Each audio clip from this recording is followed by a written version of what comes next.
Motivated by yesterday's experience at that gym, I wanted to go today to the biggest gym I know. This joint here has 9 squat racks lined up against one side. It's a beautiful thing, man. It's like a sea of squat racks. It's like literally heaven for me. If I ever open up a gym in my life, if I'm ever blessed enough to do something like that, I'm going to have a lot of squat racks. Like literally the whole place is going to be squat racks. So whenever somebody walks in and wants to squat, they'll be able to have a squat session. But anyway, today I came in and I really wanted to work with the idea of these pin squats at a lower level. So yesterday I did pin squats. Today I'm doing pin squats. It's not ideal. I'm kind of been thinking about how to implement pin squats every single day. And today I thought, let me just try something kind of like at that 90-degree knee angle, kind of parallel kind of level. And so I started playing with the pins, trying to work out what the best thing is. So yesterday I trained at home and those pins were really, really high. Literally a quarter squat, as you can imagine it, like proper. My torso was basically vertical the whole time. So I did that, loaded it up to 280, which is a lot of weight. And then today I decided to kind of put the pins much lower. It completely changes it, man. It completely changes how this thing feels, how this exercise feels. So I think I went from, usually when I go to these gyms, it's on pin 8. This thing was on pin 6, I believe. So a fair bit of a drop. And it changes it. This literally feels like, to me, like a deadlift in my lower back. Feels very heavy. I was only able to kind of get to 140 kilos for a set of 5, I believe I got today. I could have done more, but they would have taxed the living hell out of me. So very heavy on the posterior chain, awkward position. I basically the first time I did pin squats, I had a similar kind of sensation. I don't know what to engage. I don't know. I've never produced power from a dead stop. From this position. So it's really strange. But I think it's healthy. It's healthy to kind of to generate power, to break inertia from all these different spots. So today I did it from this spot here. On camera it doesn't look like it's all that deep, but it definitely felt awkward. I still got to 200 kilos times 1 on normal squat. And then the other thing I did today was I tried to overload the leg extensions. Now, what you're seeing here is me doing a bit of a mental exercise. I wanted to see whether these weights in the gym are actually lighter. So you can see there was a 20 kilo one, a 19.9 or whatever it was, and then a 19.7, something along those lines. I just missed the screen there. But all of the weights that I've measured were either on 20 kilos or lower than 20 kilos. I know some of you guys say it's like a plus or minus 2%. But every single time I've weighed plates, and I've weighed plates at a different gym, same branch of your chain of gyms at a different location, and they were all kind of like sub 20 kilos, but like, various different degrees, 0.1, 0.2, 0.3, that kind of thing. So I don't know, like to me, my weights at home feel so damn heavy. Yesterday, obviously, was a different day, lots of emotional kind of things happening. But the 200 felt a lot heavier than 200. Like I want to say 205. It kind of felt like 210 the first time I lifted it. It was very heavy. So that's kind of been playing on my mind. So I kind of just, for the sake of it, weighed some plates, and they're all kind of sub 20. But anyway, so maybe when I have a chance, I want to weigh some of these plates at home. But then again, as the lady that's working there said to us, maybe some of the scales to her, she feels like it's off. So unless I take all my plates to that gym and weigh on the same scale, I won't have a real proper scientific measure with this, because there's so many variables, different plates, different scales. So it's really hard to kind of make a conclusion. I've spoken about the CNS drive and lack of music, lack of people. That's kind of the difference for these gyms. Whereas when you train in the garage, there's like none of that. So the other thing that I thought about was my bar. My bar is different. My bar is very stiff. It's a power bar. Where these bars in the gym, they're quite more whippy, so it kind of helps you kind of bounce out of the bottom. So anyway, lots of different variables at hand. So I did that, and then I spoke about the pin squats. The pin squats absolutely kind of really fatigued my lower back. So the 200 for 1 was really slow today. I don't know whether I think there's more value in doing a quarter squat pin squat than a parallel squat pin squat. It just takes too much out of you, and you can't load. a lot of weight. So on one hand, when you're doing the quarter squat, pin squat, you can do super maximal loads. But when you're doing, these parallel squats, at least for me, I'm doing sub maximal loads.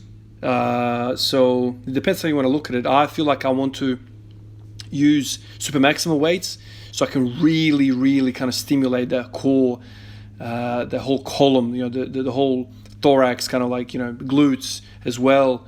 I feel like heavy weight does something to us. So, but I can't do that every single day, right? There's no way I'll be able to do that every single day. So I thought to myself last night, maybe I'll come in today and I'll just do these parallel squats, work up to whatever number I can get. Today was 140, just to experiment and kind of explore some of these different ranges of motion and breaking inertia from those weird spots. Like, I'm not a parallel squatter, so clearly I'm not going to have a lot of force generation through there because I'm not used to that. I'm used to going all the way down and generating my speed out of the bottom. So it just changes things. This is the 200 times one. I reckon he went slow. Let's have a look again. Yeah, definitely not as poppy as I've been last few days. But then after that, I basically stripped the bar and I left. I thought about doing some back off sets, but because I did pin squats yesterday and I'm doing pin squats today, I thought that's enough. That's enough for today. Then I went straight into leg extensions. Now for this time, for these leg extensions, I actually went heavy. I went up to 110 kilos on this. I think it's kilos that's written on the numbers. It's 110, whatever. I think it's kilos. I worked up to a set of 10 with that. I think I did like 6 or 7 sets from memory, something like that. Really hammered the living hell out of my quads. Had trouble walking to the car. Even now, as I'm sitting here on this bench at home, in my garage, I'm quite uncomfortable in the quads. The whole hip flexor kind of rectus femoris, I feel like that's copped it the most.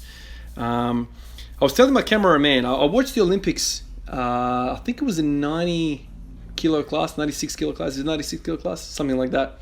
There was a fella there that was from Korea, I think. South Korea? I think it's from South Korea. Or was it the Chinese Taipei? One of those countries. Very impressive lifter. His quads, I forget his name, but his quads were like disproportionately massive compared to the rest of him. From memory, like he had like the hardest part for him was the cleaning of the weight. But then once he kind of got in that front squat position, he would just basically stand up like almost effortlessly. Like he had so much quad strength, it was incredible. And I remember telling my wife, man, look at that guy, look at his quads. I wonder what he does for training. Now, obviously, his structure is in such a way that he's just basically quad dominant. He probably has short femurs and the rest of it, unlike me. So it was really, really interesting to see those quads.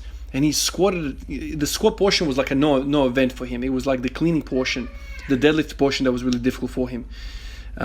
So anyway, as I was going through these sets, I told my cameraman, like, man, that guy, maybe he just gets it from squatting. But definitely when I squat, I don't feel my quads, especially when it's like approaching the maximal kind of loads. I always feel the lower back, I feel the glutes, feel the adductors, but rarely do I feel like a quad pump unless I do high repetitions, which is why in recent times I've kind of experimented with Bulgarian split squats, experimented with leg extensions even before this kind of period.